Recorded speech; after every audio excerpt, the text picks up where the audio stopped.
Assalamualaikum warahmatullahi wabarakatuh. Perkenalkan, nama saya Nur Izzatul Hasanah. Saya dari kelas 3B Program Studi Pendidikan Guru Sekolah Dasar Fakultas Keguruan dan Ilmu Pendidikan Universitas Lambung Mangkurat. Di sini saya akan mempresentasikan tentang deskripsi media pembelajaran mata kuliah Bahasa Indonesia dengan dosen pengampu Desi Dwi Thalia MPD. Deskripsi media pembelajaran yang saya gunakan yaitu adalah buku dongeng.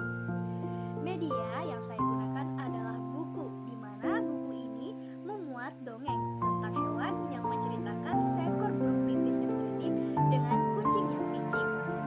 Secara umum, pengertian dongeng dapat diartikan suatu karya sastra lama yang berisi cerita luar biasa, dan poin pentingnya ialah penuh khayalan atau fiksi yang dianggap oleh masyarakat umum sebagai cerita yang tidak benar-benar terjadi. Biasanya dongeng melibatkan unsur dan kejadian luar biasa, misalnya cerita rakyat populer. Mungkin karena dongeng menggunakan bentuk cerita turun-menurun, meski kejadian pada dongeng terkesan seperti kejadian nyata, tetapi pada dasarnya dongeng hanyalah cerita fiksi yang imajinatif. Meski dongeng hanya cerita fiktif dan imajinatif, pembaca dan pendengar dongeng pasti akan merasa terhibur. Dongeng juga merupakan salah satu karya sastra yang mengandung pesan moral yang ada di dalamnya, di mana bisa dijadikan edukasi bagi anak-anak.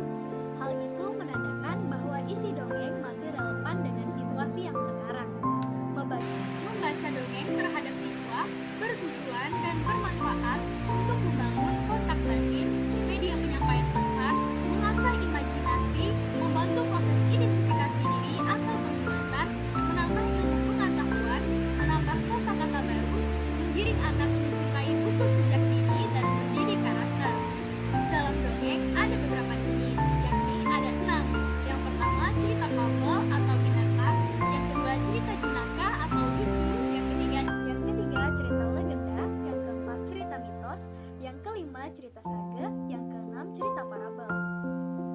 Nah, yang saya ceritakan dalam buku dongeng ini adalah cerita fabel, di mana cerita fabel ini adalah cerita dongeng tentang binatang, di mana tokoh-tokohnya adalah binatang. Binatang-binatang tersebut memiliki penggambaran watak dan sifat seperti manusia. Cerita fabel termasuk salah satu dongeng yang paling banyak diceritakan oleh orang tua kepada anak-anaknya, karena di dalamnya terdapat pesan moral. Di dalam buku dongeng ini, saya menggunakan metode bermain peran siswa.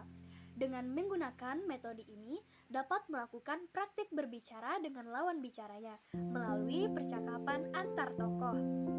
Ketika memerankan tokoh-tokoh tersebut, guru dapat menilai sejauh mana keterampilan berbicara